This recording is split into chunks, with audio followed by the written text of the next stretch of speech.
In 2024, we have seen some of the worst video game releases ever, like Suicide Squad Kill the Justice League and Flintlock The Siege of Dawn, but it appears it's only going to continue to get worse for woke developers because Dustborn, a game where words are weapons and it was heavily inspired by 2016 political events, has released and it is already an epic failure. I have a few different things to show off, but before I get into the topic, if you enjoy the content I create, check out the links in the description, join the community in my live streams, and consider supporting through Patreon or YouTube memberships. Now, I always say it, games like this are allowed to exist. Suicide Squad, Kill the Justice Leagues, Dustborns, Concords, even though I think they're trash, they can exist, but that doesn't mean that they are free from criticism. We are allowed to criticize these games and make fun of them, and that is exactly what I am going to do because in my opinion, that's all this game deserves. It doesn't deserve a purchase. It doesn't deserve a play. It deserves criticism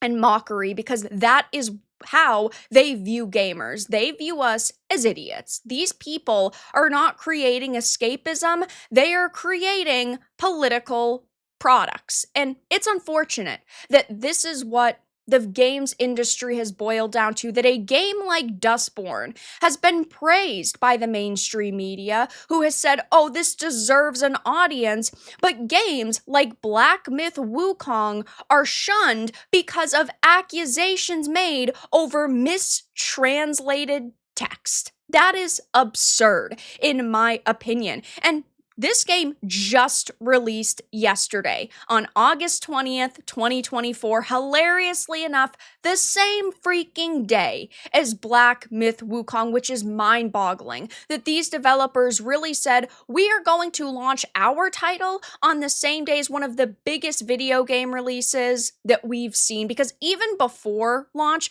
we knew Black Myth Wukong was going to be a major game. We knew it was going to get a lot of attention, whether it was good or whether it was bad. Many people were talking about it, but the mainstream has been obsessed with this game for years now, and they've been trying to actively bury it. So one would think these Dustborn devs would have said to themselves, you know what, we're just going to push it off by, I don't know, a couple of weeks, and then we'll maybe get a few more players in game, but maybe they also knew that this was going to be a complete and utter disaster no matter when they released it. It's hilarious to see this happen because on one hand, you have Dustborn, which is just a product made by activists for activists. Then on the flip side, you have a title like Black Myth Wukong that of course is heavily inspired by Journey to the West, and it's just a good piece of entertainment. These games are not the same, and it really shows based on the player numbers, because if we head on over to SteamDB,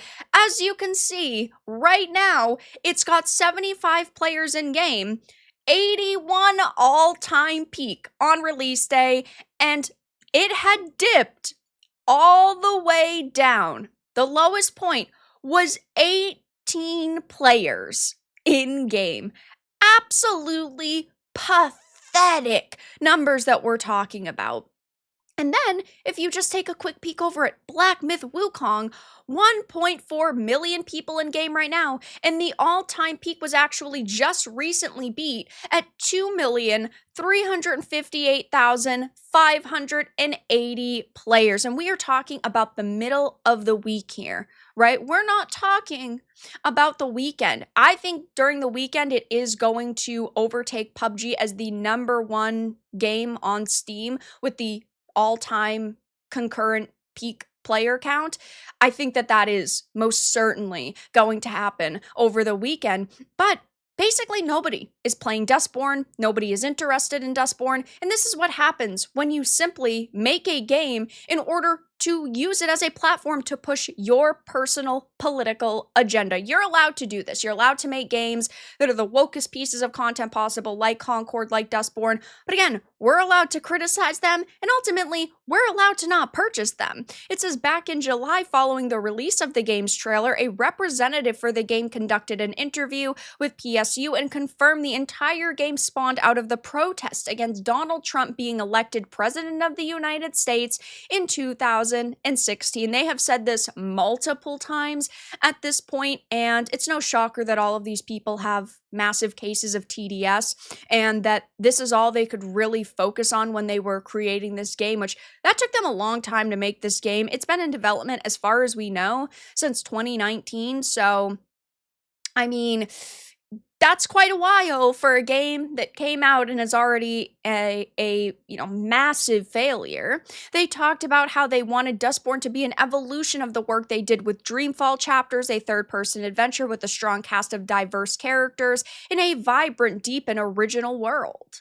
The rep said the idea behind Dustborn's setting and characters was also influenced by a series of political events that deeply affected us all, beginning in the summer of 2016 and continuing well today. Now, interestingly enough, Red Thread Games is not based in the United States. They're out of Norway. So you would think that they wouldn't hold any particular interest in someone like Donald Trump, whose, policies do not affect them in any way whatsoever, but they have been a very progressive company since their inception, so it's no surprise that they are trying to appeal to lefties, that they're trying their best to say, hey, listen, we understand the struggles that you guys are going through, and because we sympathize, we wanted to create this game where you could take all your anger out on these awful types of people, like, of course, Donald Trump, because all of these individuals have a massive case of the TDS, which is hilarious because they are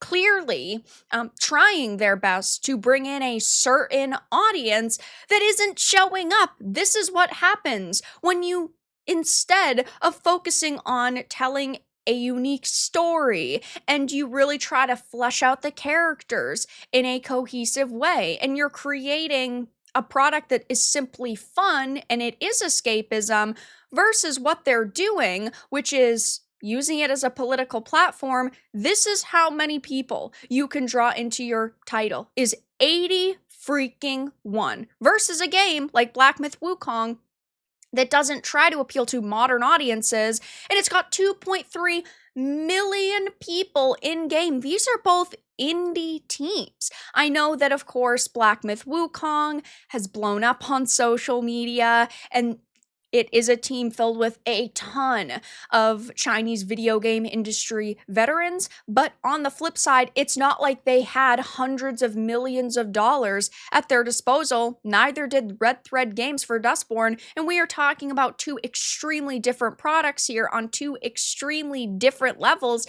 and I love to see it because Dustborn is a game that should, in my opinion, already be in the bargain bin. There's no possible way that they are going to get hundreds of thousands of people to buy this game, and it's not even a full price title. It's $30 freaking dollars. Nobody wants to play a game like this, clearly, and the modern audiences you've tried years to market to are not showing up yet again, and developers need to learn this. I always say this. I understand that creatives on projects need to be inspired by their work. They need to be passionate about their work. They need to love what they're creating. But on the flip side, they're not creating a game for themselves to play. They're creating a game for other people to play. And you're not creating something that people actually want to monetarily support. And it's blowing up in their faces. It's happened time and time again. Like Capes, like Flintlock the Siege of Dawn, like Suicide Squad Kill the Justice League, and now we get to add Dustborn to the list. I don't see a way that this title is going to pick up steam, and yes, it is on other platforms, so maybe it's doing good on those, but we don't know, and judging by there only being 81 people in-game on Steam, I don't foresee the other platforms having 100,000 people in-game, and I don't think that Red Thread is going to be able to boast about this game. It's not getting any reviews because, of course, there's basically nobody playing it. It's sitting at a positive with only 16 reviews, and it's, I guess, good that these 16 people enjoyed the game, but most people aren't giving it a shot, and I just don't see that changing anytime soon. So of course I will be keeping my eye on Dustborn, and yes, I do, unfortunately for me, plan to stream it at some point because It is my job to play and review games, and because I've talked about it on the channel, I am going to give it a shot. But right now, I'm streaming Black Myth Wukong, which is such an amazing freaking game so far, and there's no way that I would put that on the back burner to play Dustborn over here. But that's all that I really had to discuss in this video. Let everyone know your thoughts in the comments below. If you enjoyed this, give it a like, and if you didn't, give it a dislike. I appreciate your support either way, but I'll talk to you all again in the next video really soon.